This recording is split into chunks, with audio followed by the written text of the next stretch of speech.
இந்த இடம் உங்க 2 பேருக்கும் மத்த கோச்சஸ் கூட இன்டராக்ட் பண்றதுக்கு இது ஒரு நல்ல ஆப்பர்ச்சுனிட்டியா இருக்கும்னு சொன்னா நல்லா தான் இருக்கும். ஆனா இப்படி ஒரு பிடிய கோச்சா மாத்துனதுனால எல்லாரும் நம்மள குறைச்சு தான் எடை போடுவாங்கன்னு சொல்றான். அதுக்கு ருக்மணியும் நம்ம அகாடமியில இருக்க மாதிரி இங்க பிஹேவ் பண்ணாதீங்க. மத்தவங்க முன்னாடி நம்ம ஒரு டீமா இருக்கணும்னு சொல்லிட்டு கிளம்ப, ரங்கனும் நீ திருந்தவே மாட்டேயாடான்னு தலையில அடிச்சிட்டு போறான். அப்புறம் ருக்மணி வந்ததும் எல்லாருமே அவங்கள வரவேற்க, ருக்மணியும் கோச்சஸ் 2 பேரையுமே அறிமுகப்படுத்தி வைக்கிறாங்க. அவருமே நம்ம ரங்கனை தெரியாம இருக்குமா? அப்ப ஸ்டார் பிளேயர் இப்ப ஸ்டார் கோச் ஆக போறாரான்னு சொல்ல, அப்ப பக்கத்துல இருந்த ஒருத்தன் என்ன ஞாபகம் இருக்கான்னு கேட்க, 2007ல ஒரு இன்னிங்ஸ்ல அடி பொழந்தீங்களே உங்களை மறக்க முடியுமான்னு சொல்ல, அட நீங்க வேற 2009 செலக்ஷன் டோர்னமெண்ட்ல நீங்க ஆடுனதெல்லாம் என் கண்ணு முன்னாடியே நிக்குதுன்னு ரங்கனை எல்லாருமே புகழ்ந்து பேசிக்கிட்டு இருக்கத பார்த்து நட்ராஜுக்கு பெடெக்ஸ் எல்லாம் கொழுந்து விட்டு எரிஞ்சுக்கிட்டு இருக்கு. இதெல்லாம் ராஜசேகர் பார்த்து ஏன் இந்த ரங்கனை எல்லாருமே பாராட்டுறாங்கன்னு கேட்க, ஒரு காலத்துல ரங்கன் கிரவுண்டுக்குள்ள வந்தா ஆப்பனன்ட் டீமுக்கு வின் பண்ண சான்ஸே இல்லைன்னு சொல்லுவாங்க.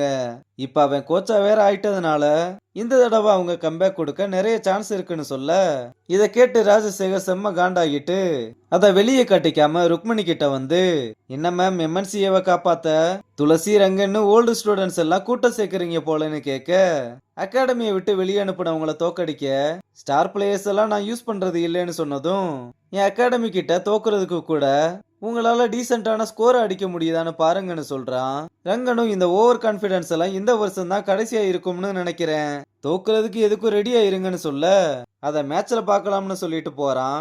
அப்புறம் ருக்மணி வெளியே இருக்க பிரச்சனையை விட டீமுக்குள்ள இருக்க பிரச்சனையை நினைச்சாதான் டென்ஷன் ஆகுது.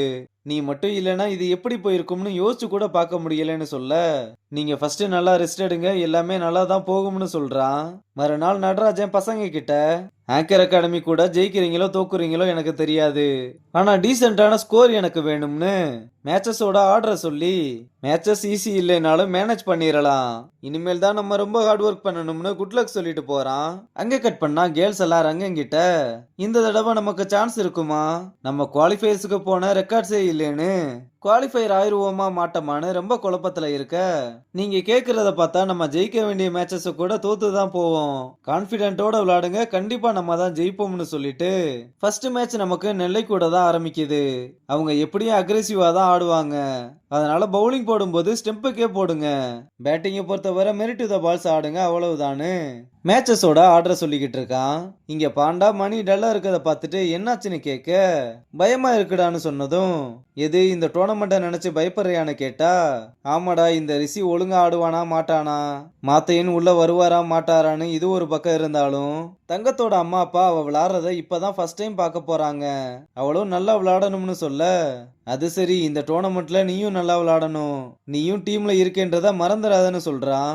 மணியும் நான் இதெல்லாம் சீரியஸா எடுக்கிற ஆள் இல்ல, எனக்கு என்ன வருமோ அதை தான் நான் பண்ண போறேன்னு சொல்லிட்டு நான் போய் தங்கத்தை பார்த்துட்டு வரேன்னு கிளம்புறான்.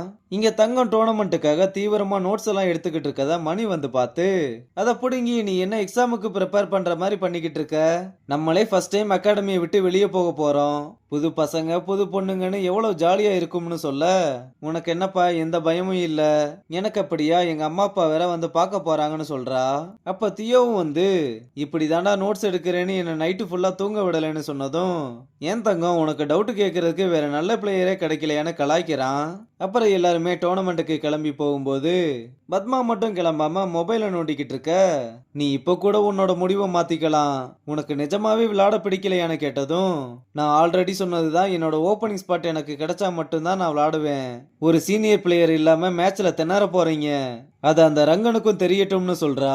இங்க ரங்கன் டோர்னமெண்ட்டுக்கு மாத்தையனை வாடான்னு கூப்பிட, அவன் போலாமா வேணாமான்னு ரெண்டு மைண்டில் இருக்கத புரிஞ்சுக்கிட்டு, எனக்கு தெரியும் இது உனக்கு கஷ்டம்தான், நம்ம டீம்ல பழச பத்தி யாருமே பேச மாட்டாங்க, அப்படி பேசினா உன் கூட நான் இருக்கேன்னு அவனோட லக்கி பேட்டை எடுத்துட்டு வந்து மாத்தையன் கிட்ட கொடுத்து, நான் உன்னை நம்புறேன், இதுக்கப்புறம் நீ பண்ண வேண்டியது உன்னை நீ நம்புறது மட்டும்தான், வா போலாம்னு கூப்பிட்டு போறான்.